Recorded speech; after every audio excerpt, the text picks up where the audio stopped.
¿Qué tal? Anquilostómago de Nale. Para empezar la presentación, incluí el caso de una TikToker que lo pueden buscar, aquí está. Ella es Avril Coles y nos cuenta en su TikTok toda la historia y el proceso de que vivió al sufrir una, no sé si decía anquilostomiasis. Pudo haber llegado a una anquilostomiasis por el tipo de parásito, pero fíjense cómo ella un día dice caminó descalza y creyó que se había encajado un vidrio en la planta del pie. Resulta que no era un vidrio. Posteriormente miraban que se empezaba a extender, fíjense cómo tiene aquí una mancha. Creían que era un hongo, pero ya después que había terminado, ya llegó hasta el resultado este, ¿no? Cuando ya estaba bien formado el minto. Ahí se dieron cuenta que fue un parásito. Y esto fue diagnóstico entre un dermatólogo, entre un podólogo, y no pudieron distinguir qué era. Entonces, imagínense que un día caminan descalzos y creen que se encajaron algo en la planta del pie, pero resulta que nada, era una larva de un parásito que se está formando en la planta. Turbio. Ahora sí, vamos a hablar de este parásito. Anquilostoma duodenale es un nematodo parásito, el cual causa la anquilostomiasis. Y la anquilostomiasis es una infección por parásitos que van a atacar a las paredes del intestino delgado. Ahorita explicamos cómo llegan hasta allá desde la planta del pie.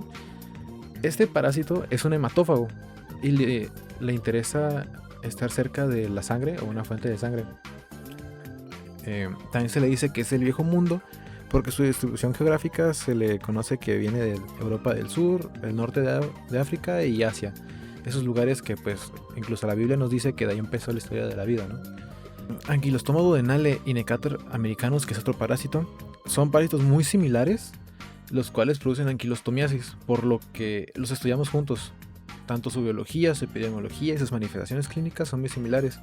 Incluso llega a ser difícil distinguirlos a la hora del diagnóstico. Este parásito presenta diferentes morfologías que se dividen en huevos, larvas y gusano adulto. Para hablar en cuanto a su morfología, es importante mencionar que estas cuentan con una cápsula bucal, que se podría decir que es su característica distintiva. En esta se presentan dos pares de ganchos conocidos como dientes quitinosos. Estos ganchos permiten al parásito adherirse a la pared intestinal y traumatizarla para succionar sangre.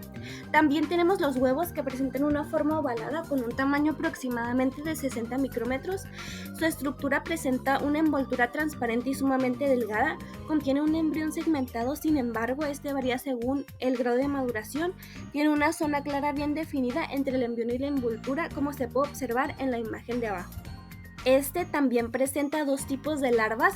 La primera son las larvas rhabditiformes, que tienen un tamaño aproximadamente de 250 micrómetros de largo.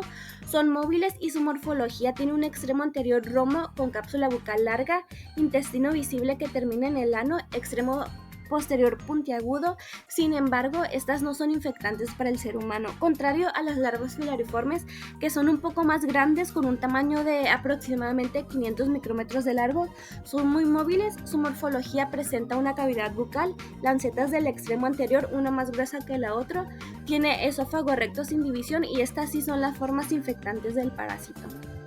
Y para finalizar con su morfología tenemos los gusanos adultos, que son cilíndricos y presentan dimorfismo sexual, lo que nos hace más fácil diferenciar entre hembra y macho. La hembra tiene una longitud de aproximadamente 10 a 18 milímetros, tiene una vulva ubicada en el tercio posterior del cuerpo, presenta un apéndice caudal y su posición es irregular con una extremidad cefálica recta o con una curva muy ligera. El macho es un poco más pequeño, mide una longitud de 8 a 11 milímetros, tiene una bolsa copulatriz con 11 a 13 costillas, dos espículas divergentes que terminan en una punta fina y su posición es similar a la hembra. Continuando con el ciclo de vida de este parásito, tenemos que ambos nemátodos, siendo estos macho y hembra, habitan dentro del intestino delgado, adhiriéndose a la mucosa.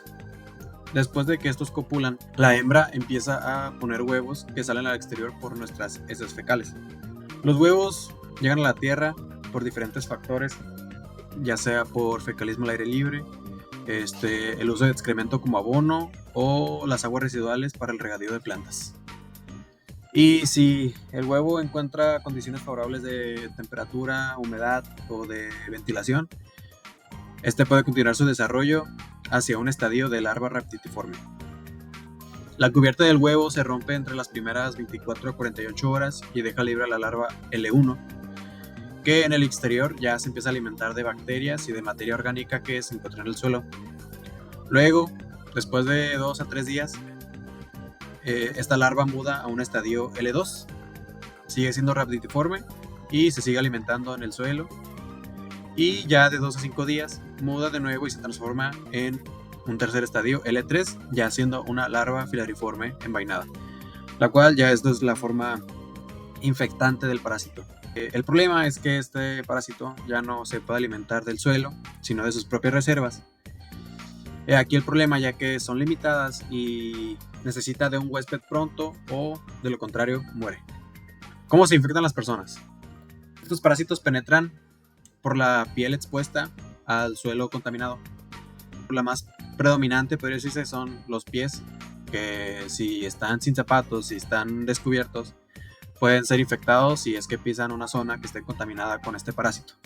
Ya que las larvas se ponen en contacto con la piel y la atraviesan, viajan desde la puerta de entrada a los vasos sanguíneos y linfáticos, por donde terminan accediendo al lado derecho del corazón, y de este luego accede a los capilares pulmonares. Ya luego de estos, las larvas acceden al alvéolo y siguen transitando de modo ascendente por el árbol respiratorio hasta llegar a la faringe, donde aquí son deglutidas y terminan llegando al intestino delgado. Ahí termina el ciclo de vida, se repite de nuevo, ya llegan al intestino delgado y pues se siguen reproduciendo. Este tiempo en el que se encuentran los pulmones puede generar síndrome de Loeffler. Este síndrome consta de una eosinofilia en la parte de los pulmones. Fíjense que en esta parte de la radiografía, no soy radiólogo, pero pues podemos explicar un poco de lo que acabo de googlear antes de empezar a hablar. Esta parte que tenemos como radiopaca, sí se dice radiopaca cuando está blanco, es eosinofilia, es decir, un conjunto de células eosinófilos queriendo atacar al parásito. ¿Y esto por qué sucede? El parásito, una vez que entra, es opsonizado por inmunoglobulinas G y inmunoglobulinas M. Aquí los eosinófilos van a querer atacarla, adherirse a esos anticuerpos y liberar la sustancia que tienen en sus gránulos. Estas sustancias son tóxicas y pueden dañar al parásito. Pero el problema es que cuando quieren atacarlo, pues se junta toda esa conglomeración de eosinófilos y llegan a presentar síntomas que obstruyen la respiración. Aquí vemos el mecanismo de cómo es que se adhieren a las paredes de las células del duodeno. Este parásito tiene estos dientes, que son 4, es muy característico de él. Fíjense cómo se ve aquí si lo miraríamos en microscopio. Tiene los 4 dientes, se le llama, no estoy seguro de qué están hechos, pero es lo que le ayuda a agarrarse de las células. Esto a su vez permite perforarlas y poder extraer la sangre. ¿Cómo identificar el huevo? Los huevos de este parásito lo vamos a identificar con estas técnicas en conjunto. El examen directo de Lugol, pero combinado con una técnica de flotación de Willis modificada. Esto para poder obtener los huevos pues, por precipitación. No, por densidad. Y la sedimentación de Ricci. Ya una vez que pasemos estos procesos, hacemos el examen directo con Lugol y vamos a ver esta morfología muy curiosa.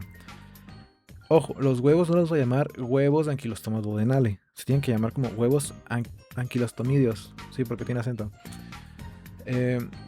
¿Esto por qué? No se pueden distinguir los huevos entre el parásito de Ankylostoma duodenale y entre los de Necator americanus. Como les dije, son muy similares. Y otra técnica en la que podemos ver los huevos es por el líquido duodenal. Pero pues lo más accesible van a ser estas técnicas, ¿no? ¿Cómo vamos a identificar el gusano adulto?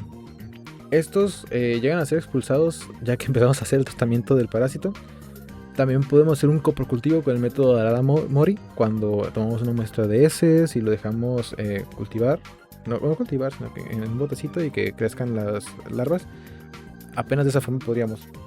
Fíjense, aquí tengo una imagen de Ankylostoma duodenale y Necator americanus. Fíjense cómo se distinguen por esta morfología de la propia parte de la boca. Ankylostoma duodenale tiene 4 dientes y Necator americanus tiene esta morfología rara, no sé cómo llamarla. Y aquí lo podemos ver en el microscopio. Es fácil de distinguir, ya que se tiene como redondeado y se tiene filoso. En cuanto a sus signos y síntomas, estos se dividen en 3 diferentes fases. La fase 1, que es la penetración cutánea, que es la entrada de las larvas, principalmente en pies descalzos. En esta presenta una erupción o prurito intenso en el sitio de entrada, enrojecimiento y pequeñas pápulas. En la fase 2, que es la migración pulmonar, las larvas pueden viajar por la sangre hasta los pulmones y a la tráquea.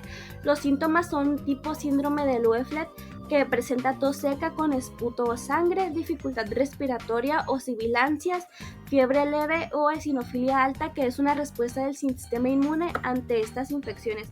Y por último tenemos la fase intestinal, que es cuando la larva se fija en el intestino delgado, porque como ya mencionaron mis compañeros, este es su sitio de localización. Ok, en esta los adultos se adhieren a la mucosa intestinal y se alimentan de la sangre, presentan dolor abdominal, náuseas, diarrea o pérdida de apetito, debilidad y fatiga y palidez, esto debido a que como son a que es un parásito hematófago, te succionan aproximadamente 0.2 mililitros de sangre al día, por lo que nos lleva a su complicación principal, que es una anemia microcítica hipocrómica, como lo sería la anemia ferropénica, lo que nos puede desencadenar hipoaluminemia y un edema. Bueno, ahora para finalizar con el tratamiento que se le puede dar a una persona que se sepa que está sufriendo de una anquilostomiasis, el doctor puede recetarle un medicamento antihelmíntico o pues el medicamento necesario para destruir los gusanos parásitos. Los de mayor prevalencia o los más utilizados son el mebendazol y el albendazol, y pues en menor prevalencia tenemos el pamato de pirantelo.